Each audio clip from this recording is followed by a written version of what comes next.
Hey y'all, thanks for joining us for another episode of 911 Delta, Tethered for Life. This podcast may not be suitable to all listeners due to language and subject matters. Please listen with care. Hey y'all, welcome to another episode of the 911 Delta Tethered for Life podcast. I'm Anna, here with Miss Quesadilla, and we have got an information-packed episode for you today. It's 2024, and we're all here for a fresh start. Maybe a life improvement, work improvement, or just more fun and happiness. Whatever you're looking forward to in the future, we are here to help. But before we get into all of that, let's recap 2023. So Casey, how was your last week of 2023?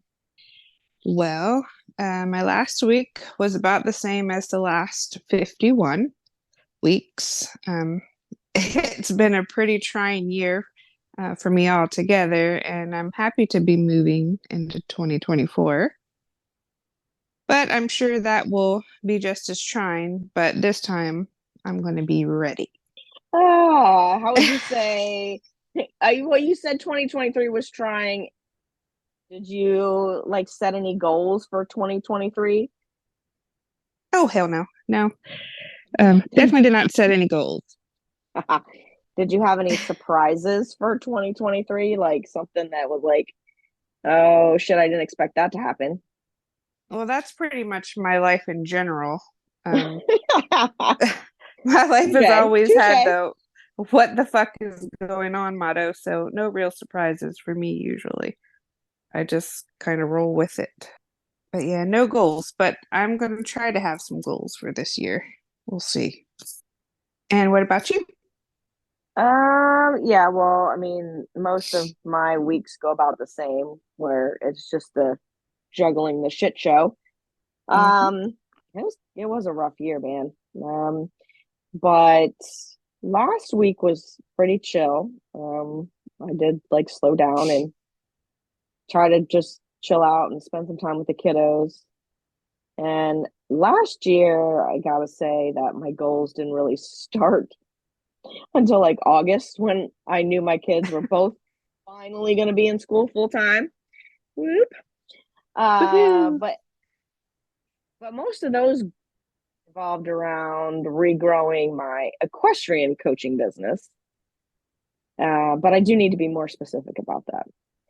And it's funny because I was always really good about being specific about my own horseback riding and competition goals. I was really type A about all that. But I'm definitely not as specific about my business goals. And so I do need to change that. And then, of course, my other goal was to get this podcast started, because I've probably been bugging you guys about it for, I don't know, 2 years now. Something like that. About that, yeah. Yeah.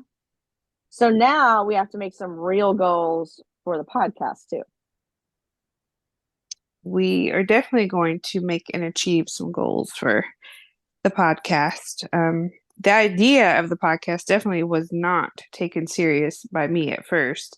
I honestly didn't think you were for real about it, but then we kept talking about it, and I was like, well, fuck it, let's do it. I mean, don't really have anything to lose. Right. And I've enjoyed every second of it. I mean, I've learned quite a bit so far. Not technical stuff, though. I'm terrible about that, but that's going to be one of my goals. And then, we were great friends before, and this has kind of just built us up even, stronger and closer. And now I don't feel so guilty or bad making you take me places like to see Donnie Wahlberg. It's my payment.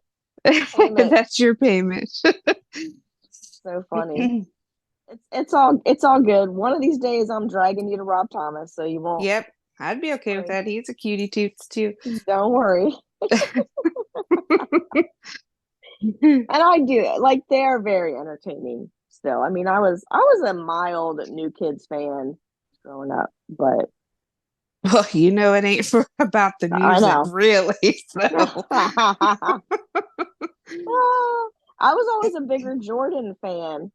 You know why? I think I just picked one of them because all of my friends were into it, and I was like, all right, I got to pick somebody. more my type, I guess. He's still Yeah. cute though. He's still a Yeah. hottie dude. I mean, Yeah. they have mostly aged very well. Yep. Like fine wine. Yeah, man. I mean, I wish I could say the same for myself. But Yeah, no. We won't even go there for me. sorry. All right, so for this week, we put an ask out there to some of our dispatcher friends to give us some of their goals for the year. But before we get into their goals, I wanted to ask you, Casey, for a supervisor in dispatch, what did you like to see, like your people setting goals? Like what goals made you feel like people were in the game, or they gave a shit, or they were like me and they were like, my job is to get through 12 hours and go home. Well, I mean, the shift always worked great together, but on an individual level, I feel none of us really were worried about setting goals. I mean, I remember one guy wrote for his 10-year goal was I'll be dead and in my grave. Now, I don't know what this fellow did in his spare time. He was like in his early 20s.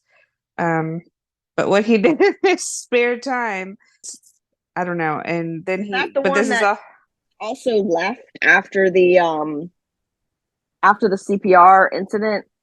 that might have been. I don't recall that, but I know it's the same fellow that wanted to drink another coworker's breast milk. So yeah. Yeah. That might have been the same kid. And Yeah. he got upset when we were singing "Staying Alive" in CPR Oh yes. during infant CPR. Yeah. Yep, that's it. So I did reach out to a couple folks, and they reached back out, just trying to see what they may have planned for this coming year since they're still in dispatch. And we had a couple folks respond. Yeah. One requested to be anonymous, but she had wrote she wants to get in shape and lose weight, which of course that's huge pretty much for everybody. And she wants to do more ride-alongs with patrol and fire rescue, and would like those folks to do the same in dispatch, which I think is a great idea, as long as they, put their cell phones away and truly get the whole, you know, feel for what it's like, not just be sitting in there bullshitting. And she'd also wants to try to balance life and work. And she hopes that management will realize and understand that they're all human and have families, lives, dreams, and friends, and hopes that they will treat them accordingly. Get into this later, but like, make them specific. Like you want to lose weight and get in shape. Like, what's your idea? Like, how much weight do you want to lose? What is your idea of being in shape, right? Because like your idea and my idea might be totally different. We want management to realize that humans, we have other lives. Like how do we do that? How can we do, obviously without getting fired. How do you do that? I don't know. I mean, do they really listen? I mean, with that line of work, though, I mean, you have a show to run basically, and somebody has to be there, So I mean, it's not like a cush job that, but at the same time, there still could be some. I don't know. I mean, like we've talked before, you know what you're getting into pretty much with the shift work and the essential things. So it's kind of hard, I guess, for management to be like that, although it would be really nice. Yeah. I mean, I think there's some ways. I mean, I think there are some places out there that do it and do it well. I mean, obviously there are, because I've been in classes with people who have like been in the same center for 30 odd years, and they're like, yeah, we love it here. And so some people are doing it. Just, how do you get that point across? And I think some of it is that when you have clear boundaries and you express them, they tend to be more respectful of you than if you are a yes man, or they know you can be easily talked into something. Then You're always going to be the go-to person. And that makes people feel like they're kind of being shit on, but at the same time, they aren't expressing their own needs and boundaries. That was my experience anyway. Yeah. And I know that kind of sounds like maybe that's a shit attitude, but at the same time, you do have your own self to take care of first and foremost, right? Mm-hmm. So, you know, say no. God. Yeah. I think as you get older too, it gets easier to say no. I totally agree with that. So another person responded, which was Bryant. Hey, Bryant. He set some goals for himself that he wants to progress and also go for promotion. So that's some pretty good goals there. So good luck to you on that. What's your advice on that? Since you became a shift supervisor. Yeah, I wasn't very good at it though. Like if I if I could go back and know or have the confidence that I have now, then it would have been totally different. Because I didn't do much with it at all. Like I wanted it, and I could have been a super good supervisor. Um, but I didn't set goals. I didn't really know what was going to come out of it. So, I mean, I didn't make the best of it. And So do you think like you needed more before it kind of came about suddenly for you? I know it it wasn't did. like um you know it wasn't like I keep going on my chairs, you guys. So if you hear me cussing randomly, that's why, because I keep putting my stupid arm on the chair and then I fall off. So if I fall out, and then you'll hear really Yeah, they were me laughing for sure. exactly. But so since it kind of came about like suddenly for you, do you feel like you weren't very prepared? You I didn't get prepared Yeah, by I the administration. definitely was not prepared. I didn't know, even though I was senior at the time, meaning I was in charge if supervisor was out or whatnot. Um, I still didn't have the knowledge that I probably needed um, for a lot of the like back end of things, like things that supervisors would know, like secrets of the ins and outs of like how to fix things, do this, do that. I didn't know that, and I've talked about being so technical stupid with computers and different things. Like I wouldn't even know where to start if something went wrong. So those kind of things, I wasn't really taught. Um, and then I felt I didn't have the balls back then to just straight up ask. I mean, I just felt dumb. So I didn't do very well with that. But the other person that wrote in is Miss Danielle, and I'm gonna pretty much read hers because it's quite a bit and I don't want to jack it up. So her professional goals, she wrote in and said she set for herself to become released on the fire radio, and she wants to obtain her general instructor, complete the ICS 300. Woohoo, boring. And submit her packet for the professional development that they have at the agency where she can move up and get paid a little more. And she's also wants to learn to say no more, which I think is great because she is one of the folks that works her ass off for that place. I mean, or at least she did when I was there, so I can only imagine that she still does that. Um, and she said that she picks up a ton of overtime with the center, which I just said, because she feels obligated to pick up the coverage and it's affected her health, her family, and mental well-being, which we've talked about this numerous times on the show. It will definitely tear you down for sure. Yes. So kudos to her for realizing that that's what's going on, and she's actually willing to put herself first and her family and think about those things, because eventually it would get to the point where you just can't do it anymore. And then at that point it's going to be too late. Right. So kudos to her for doing that. And then her personal goals, she wants to be more present with the family. She's had recently taken her health, both physical and mental health, more serious than she's ever had before. So she'll be continuing with those follow-ups, and also will be making more me time, which is super important. And this goes back to saying no. And by saying no to things, I will have more time for myself and my family. So good, very good goals. Important goals. Yeah, and I guess my question again is like, how do you narrow those down and make them more specific so that they're easier to work towards?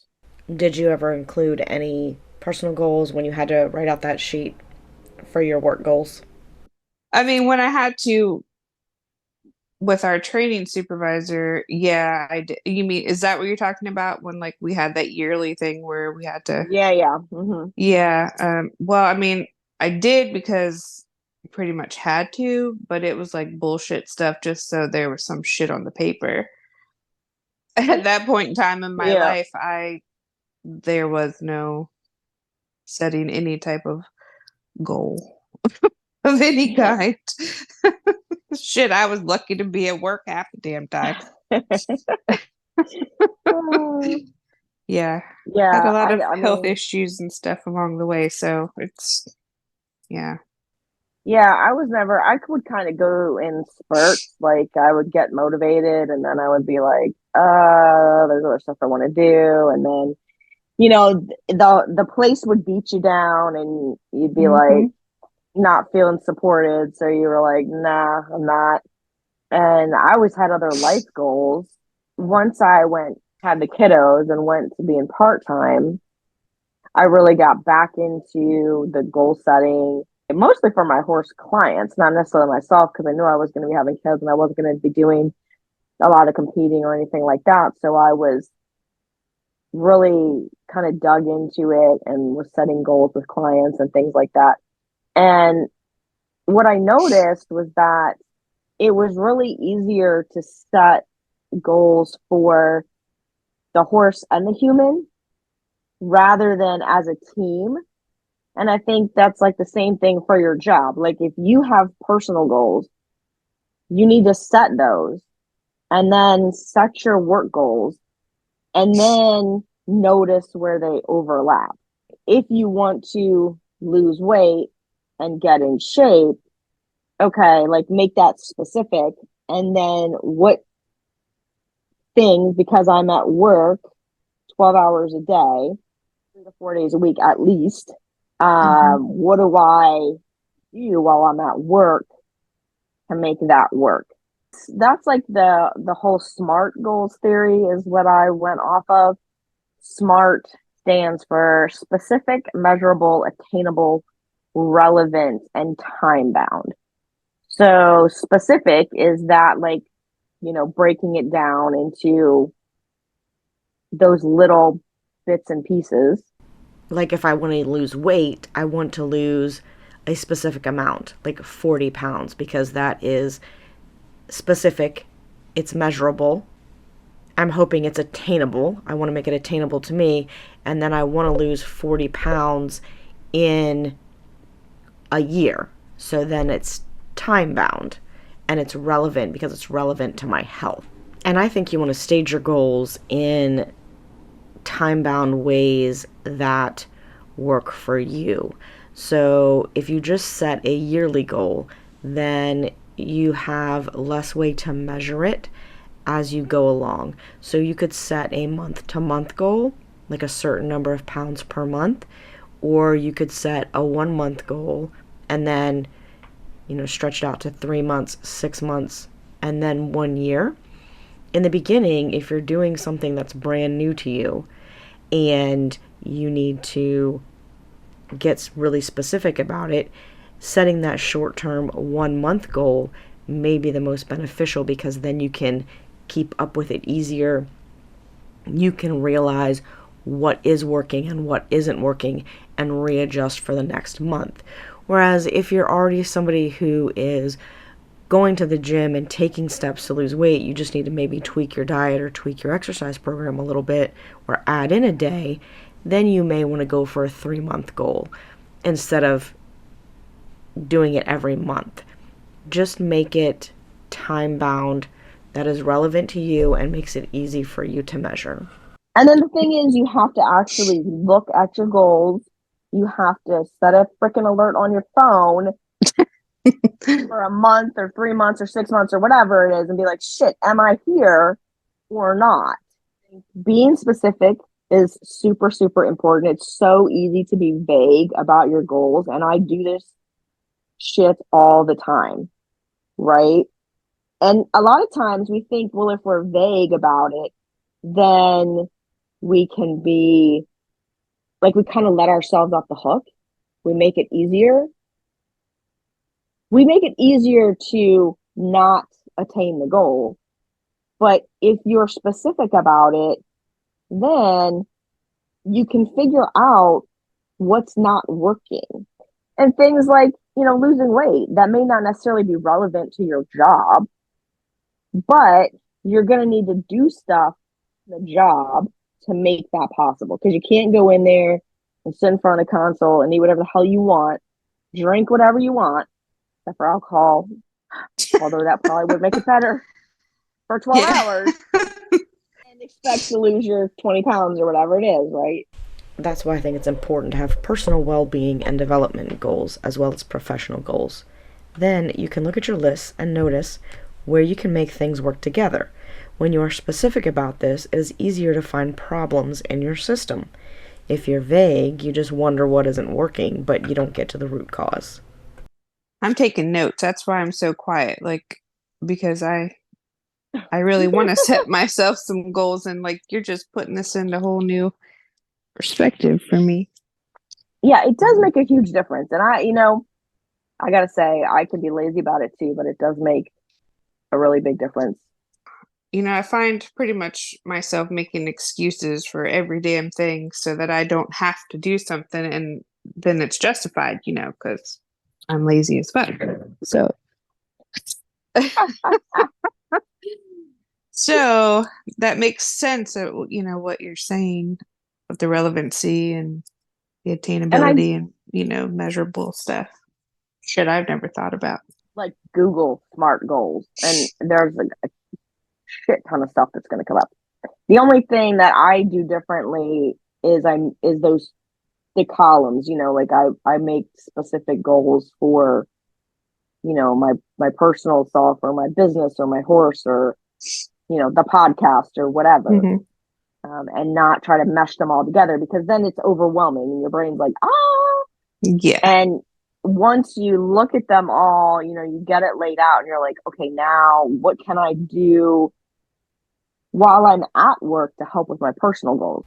And we never want to do things at home to help with work, but sometimes we can do something really simple, like even just turn off our phone when we're not on call and put the phone down, be present with the family, don't let work call you. Something simple like that will help you feel better about going to work the next time you have to go. We don't realize a lot of times that being in contact with these people all the time really does hinder our mental health and hinders our own personal development and our development with our families. So anytime we can let that go, we're setting ourselves up for a better outcome and a more positive outlook when you're returning to work. And then you have a more positive outlook about how you're going to help yourself with your personal goals while you're at work. So it's a nice circle instead of a vicious circle that way. Yeah, that's a big one. Setting yourself up so that you have a period of 2 days, 3 days, whatever, once a month. I mean, I know it's hard to manage sometimes, and that's God love you all. That's why I don't go back to being a full-time dispatcher. the other part is that you have to figure out what works for your body. Yeah, because Right. everybody's different. So Yeah. Some people can, for instance, some night shifters are people that sleep like a rock. I have a friend, she's not a dispatcher, but she also works night shift. ugh. That chick sleeps like the dead during the day. Mm. I don't know how. Yeah, I- I never could do that, even with good drugs. I mean, like Me sleeping either. drugs, not drugs. Right, right. Me either. I always needed a couple of days in a row to catch up on my sleep. Yep. And then usually I needed a night to power clean when my husband was on shift because, Yeah. I don't know how this Mo could be on a 4-day break and go back to work and there's a sink full of dishes. Well, I can tell you because he's a man. He's been off for 4 days. 4 days. Or whatever. Okay. So that's something that you have to pay attention to. You have to kind of tune into your own body and be like, damn, I only had 1 day off and I worked days, had a day off. I worked 6 days. That's not doing it for me. I worked 4 days and I had 3 days off and I was okay. Whatever, start to figure it out and adjust your schedule. I mean, as much as you can, because obviously we don't have complete control of it. And places where they make you swing and do all that crazy nonsense, let the force be with you people. I would love to hear Yeah. how some of y'all manage that. Yeah. You mean like day shift so many weeks and night shift the other? Yeah, no. Or so fuck many that shit. days, Yeah. no. No. Mm-mm. Nope. So I would love to hear how some of those people manage the schedules Yeah, because me I would too. be insane. My brain would just be fried. I wouldn't be able to do it.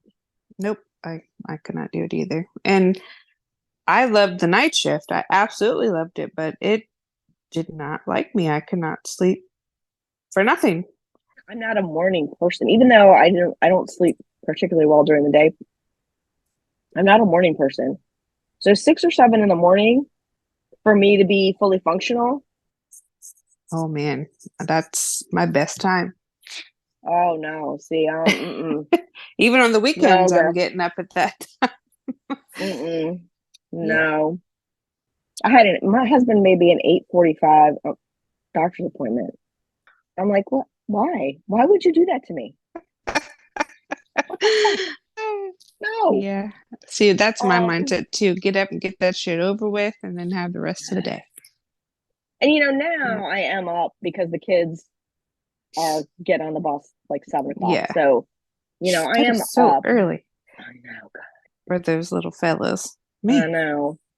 But I still would prefer to work like a 7 p.m. to 1 a.m. than work during the Yeah. day shift just because I don't know. Yeah. I like the night vibe better, I guess.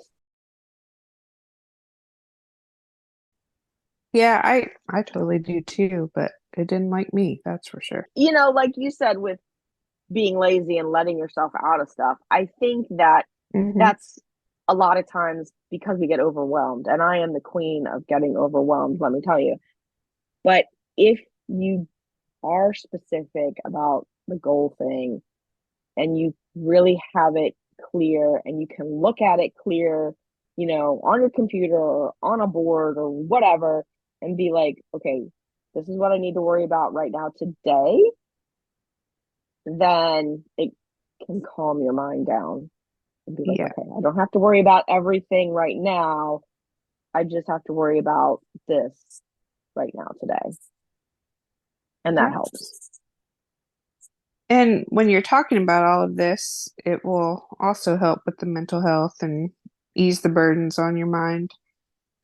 Yeah. And that is one thing that is definitely also important is to get out there and tell people what your goals are specifically, and we're a Yes. little bit afraid to do that because what if we fail? What if we don't meet a goal? Well, I can tell you that probably most people you tell aren't going to fucking remember anyway because they have their own bullshit going on. Right. But some of your friends will, or they'll remember the gist of it. And, they'll encourage you along the way, or they'll at least be able to celebrate with you when you do reach the goal. But it's like putting stuff out there to the universe sort of propels it along. Mm-hmm. And so telling people is also, I would definitely say, important. Finally putting my mental health first, and I'm finally in a good place in life. And I don't know if that's just because I'm putting it all together now that I'm old as fuck. I don't know. Or if it's middle age You ain't crisis. that old, girl. Grandma I is don't 99. know. You got nothing Well, on that's her. true. Yes, I do not. She's definitely got that one up on me, but I will never live to be 99. But I will definitely, being in this better place mentally and just in general, I will definitely be writing down some goals and doing my damnedest to achieve them, personally and professionally. So Cool. Me too. I'm gonna get better, more specific. yeah, I'm at least motivated to do it, whereas before I didn't even have the motivation or didn't even know where to even start. All right, people. Now we expect you to go forth and prosper. Shout out to Danielle and Bryant and a couple of other anonymous contributors for their goals and for being faithful listeners. We love you. And Woo-hoo. and I forgot to mention this. Are stuck in a spot when you're filling out your work goals and you're like, I gotta find something politically correct to write here. There's always somebody in your center that is awesome at that. And Lala is always my go-to girl because I will be like, right on here that my goal is to not slap the shit out of somebody in 12 hours. And she will spit forth some amazing, totally politically correct, lovely way to say that.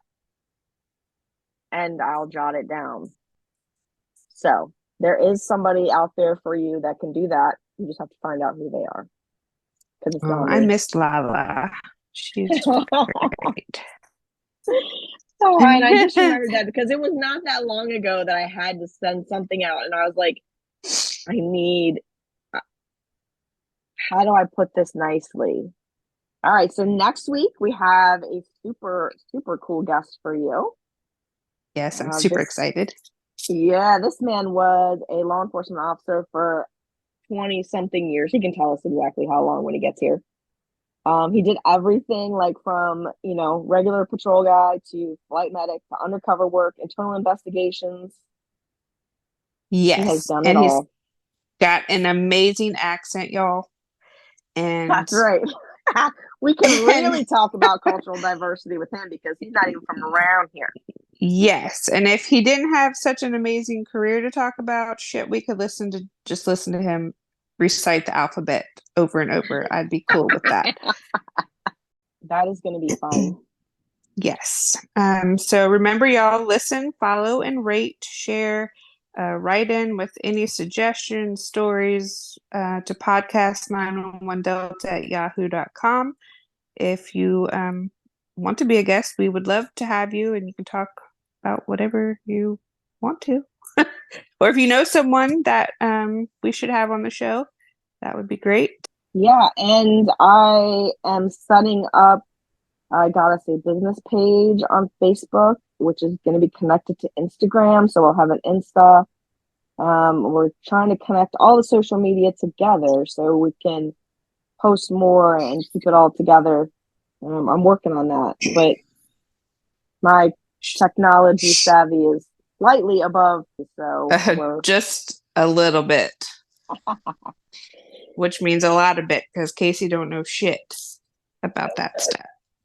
So we're getting there, guys. We're getting there, and yeah, hopefully we'll have some cool stuff for you this year. Yeah, keep listening. We're just getting started, and it's gonna get better and better as we go. We're learning stuff all the time, each week. Woo! Thanks for listening, guys, and thanks to all the first responders. Yep, stay safe out there. We will talk to you next week. Bye. Bye. Okay, gang, so I finally bit the bullet and got a microphone for recording the podcast on my computer. Hopefully that will help with my audio, because I tried AirPods last time. They didn't work that well. Could also be because I washed one time. Yeah, either way, new microphone. I'm recording on it now, so hopefully you can hear the difference.